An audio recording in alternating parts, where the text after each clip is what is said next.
नमस्कार मित्रों, मैं कृष्णकांत त्रिपाठी अपने चैनल में आपका स्वागत करता हूं। कक्षा 10 की श्रृंखला में हम लोग पढ़ रहे थे निर्देशांक ज्यामिति, जिसमें प्रश्नावली 7.2 के 3 सवाल हम लोग कर चुके हैं। देखते हैं चौथा सवाल। चौथा सवाल है बिंदुओं -3, 10 और 6, -8 को जोड़ने वाले रेखाखंड को बिंदु -1, 6 किस अनुपात में विभाजित करता है। तो जो विभाजन सूत्र हम लोगों ने पढ़ा है उसमें अनुपात दिया होता था, तब बिंदु के निर्देशांक निकालते थे। इसमें निर्देशांक दिया है और तो हमको अनुपात बताना है। तो हम मान लेते हैं कि ये जो बिंदु है -1, 6 बिंदु -1, 6 बिंदुओं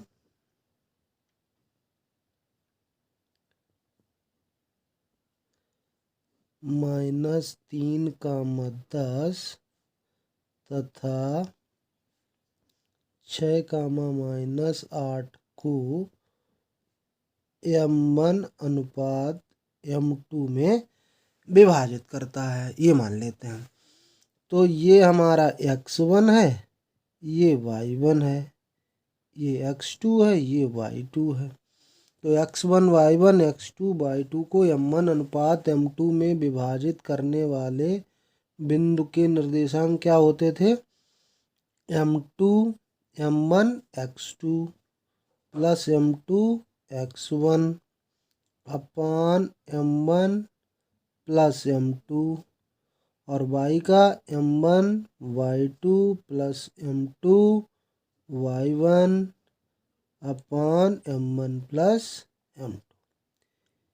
यानी कि हमने तरीका भी बताया था याद करने को। 12, 21 दोनों में रहेगा बटे m1 प्लस m2 नीचे रहेगा। 12, 21 मतलब एक m1 आएगा तो x2 आएगा, m2 आएगा तो x1 आएगा, ऐसे। तो इधर बिंदु के निर्देशांक तुम्हें दिए हुए हैं -1, 6। अब इनका मान रख देते। तो m1 का तो मान पता नहीं है, x2 पता है 6 का मान यहाँ रखेंगे तो ये हो जाएगा 6m1।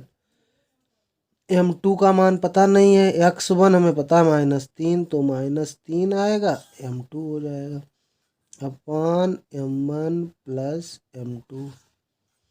फिर m1 का मान पता नहीं, y2 पता है -8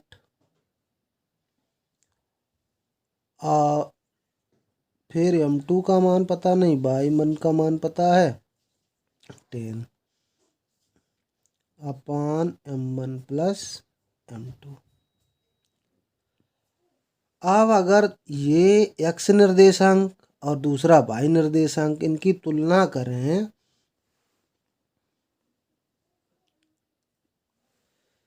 तो इससे स्पष्ट होता है। अतः तुलना करने पर क्या हो जाएगा? 6m1 -3m2 अपान m1 प्लस m2 ये किसके बराबर है? -1 के बराबर। अगर इसके नीचे 1 मान लें और कैंची गुणा कर दें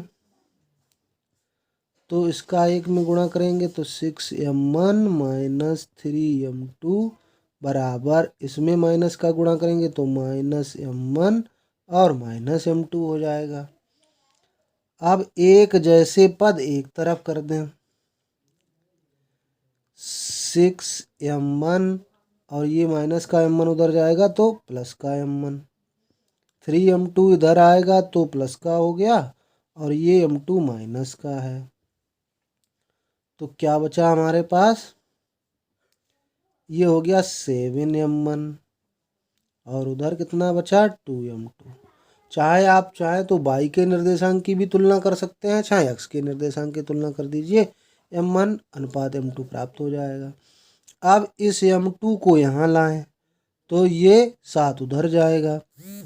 m1 अनुपात m2 बराबर, तो 2 अपनी जगह पे रहा और 7 आ गया। तो हमें पता हो गया कि ये बिंदु किस अनुपात में विभाजित करता है? 2:7। यही आंसर हो गया।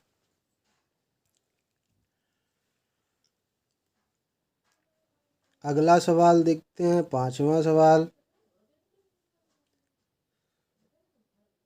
वह अनुपात ज्ञात कीजिए, ये 5 नंबर सवाल है,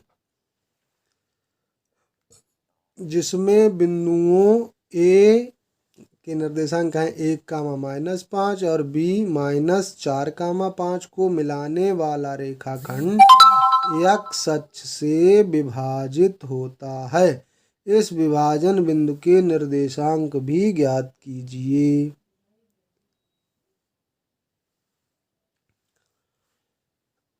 इसमें भी हमको अनुपात ही ज्ञात करना है।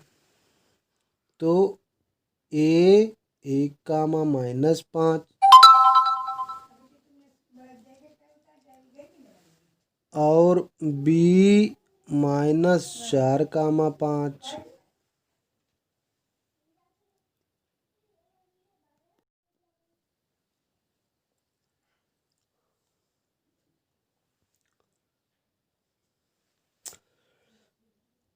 को अनुपात मान लेते M1 अनुपात M2 में विभाजित करने वाले बिंदु के निर्देशांक ज्ञात करते हैं। विभाजित करने वाले बिंदु के निर्देशांक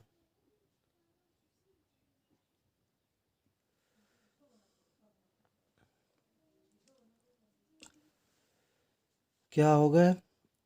M1 x2, यानी कि x2 का मान कितना है 4 और M1 में गुणा होगा तो -4 M1। M2 x1 कितना है 1 का M2 में गुणा होगा M2 ही रहेगा, अपान M1 प्लस M2। फिर M1/2 का मान 5 प्लस M2/1 -5 है, अपान M1 प्लस M2। ये होगा बिंदु के निर्देशांक। लेकिन ये उस जगह को पूछ रहा है जहाँ पे ये x अक्ष को विभाजित करता है। तो x अक्ष पर जहाँ पे ये काटेगा तो x अक्ष पर हमें पता है y का निर्देशांक होता है 0। x अक्ष पर y का निर्देशांक 0। तो y का निर्देशांक इसमें कितना है 5M1 -5M2 अपान M1 प्लस M2 बराबर 0 है। इसके नीचे अगर 1 कर लें तो तिरछा गुणा करें तो M1 प्लस M2 का गुणा 0 में, इसका 1 में, तो 5M1 -5M2 बराबर हो गया 0। यानी कि 5M1 बराबर हो गया 5M2 के। तो ये दोनों कैंसिल। अगर M2 का भाग दे दें तो M1 अनुपात M2, तो M2 कैंसिल हो जाएगा। इधर कितना रह जाएगा 1, और 1 के नीचे 1 लिख दो। M1 अनुपात M2 कितना आ गया 1:1। यही हमारा हो गया आंसर। छठा सवाल हमारा है, यदि बिंदु 1, 2, 4, y, x, 6 और 3, 5 इसी क्रम में लेने पर एक समांतर चतुर्भुज के शीर्ष हो तो x और y का मान ज्ञात कीजिए। समांतर चतुर्भुज हम लोग जानते हैं, एक ऐसा चतुर्भुज जिसमें आमने सामने की भुजाएं बराबर तथा समांतर होती हैं, वो समांतर चतुर्भुज कहलाता है।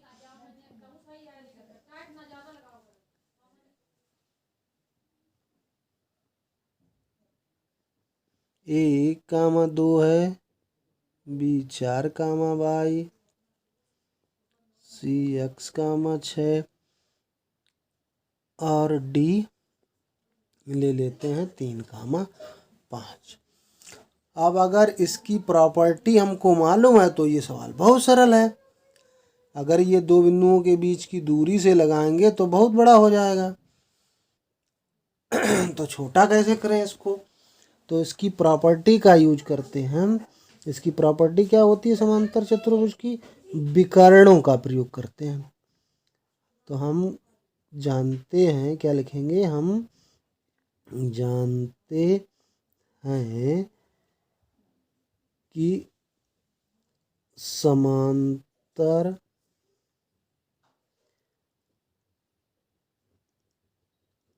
चतुर्भुज के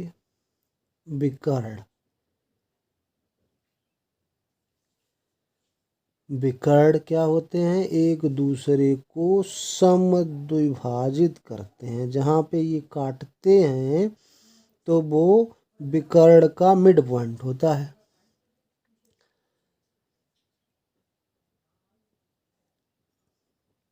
एक दूसरे को समद्विभाजित, समान दो भागों में बांटते हैं।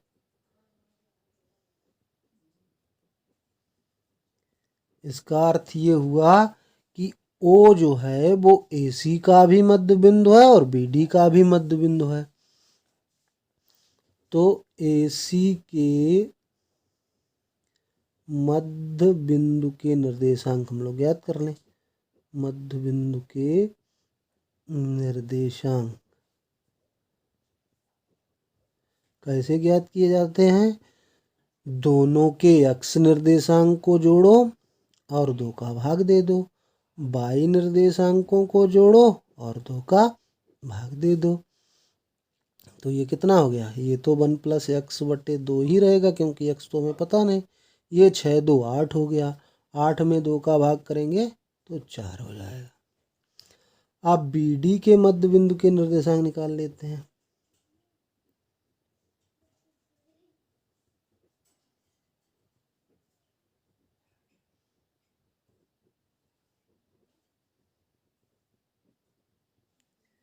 तो BD के निकालें तो इसमें 4 है x निर्देशांक, उधर 3 है, तो 4 और 3 को जोड़ के आधा। इधर y का निर्देशांक y है, उधर 5 है, उसको जोड़ के आधा। तो ये हो गया 7/2, और ऐसे ही रखो y + 5/2। अब हम देख रहे हैं कि ये जो BD का मध्य बिंदु वो भी तो O ही है, AC का मध्य बिंदु वो भी O ही है, यानी कि बिंदु तो एक ही है। यहाँ निर्देशांक अलग अलग दिखाई दे रहे हैं, तो यानी कि इन दोनों का मान बराबर होना चाहिए। अतः क्या हो गया कि 1 + x/2, 4 किसके बराबर है? 7/2, y + 5/2 के बराबर है। तो तुलना करें तो 1 + x/2 कितने के बराबर है? इसका x निर्देशांक 7/2 के 2 2 कैंसिल। x का मान अगर निकालेंगे तो ये 1 उधर जाएगा, माइनस का, यानी कि 6 आ गया। आप y निर्देशांकों की तुलना करें तो 4 बराबर, उधर कितना है y का निर्देशांक? y + 5/2, 2 का इधर गुणा कर दें, 8। y का मान निकाल लें तो 8 से 5 घटेगा, तो ये हो गया 3। तो हमारे x और y के मान निकल आए। 7वां सवाल हमारा है, बिंदु A के निर्देशांक ज्ञात कीजिए जहां AB एक वृत्त का व्यास है जिसका केंद्र 2, -3 है तथा B के निर्देशांक दिए हुए हैं। समझ लेते हैं। एक वृत्त,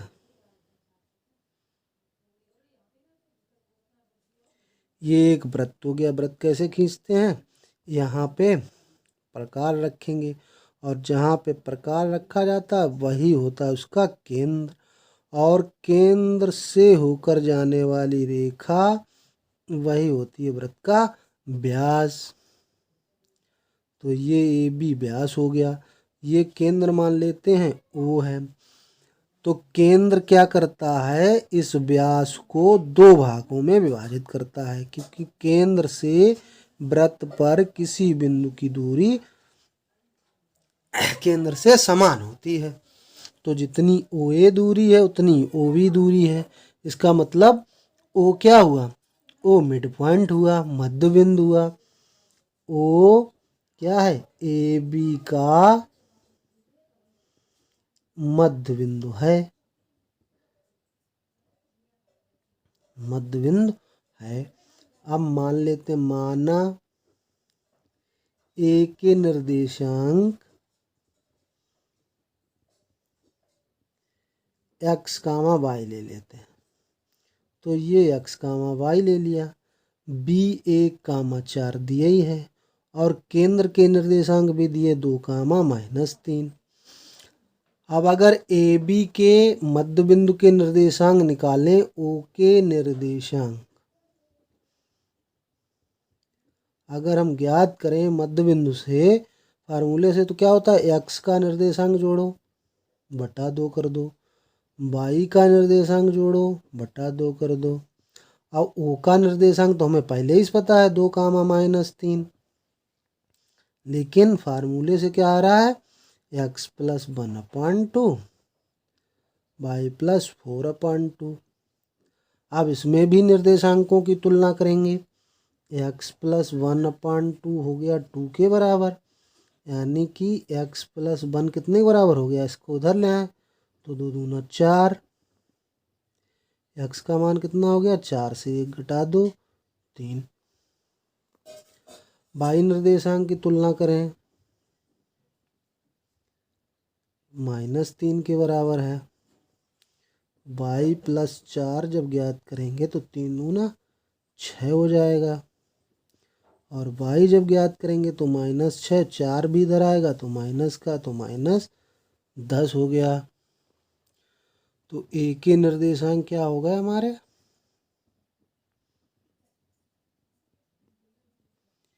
एक्स कामा वाई हमने माने थे, एक्स का मान आ गया 3, वाई का आ गया -10।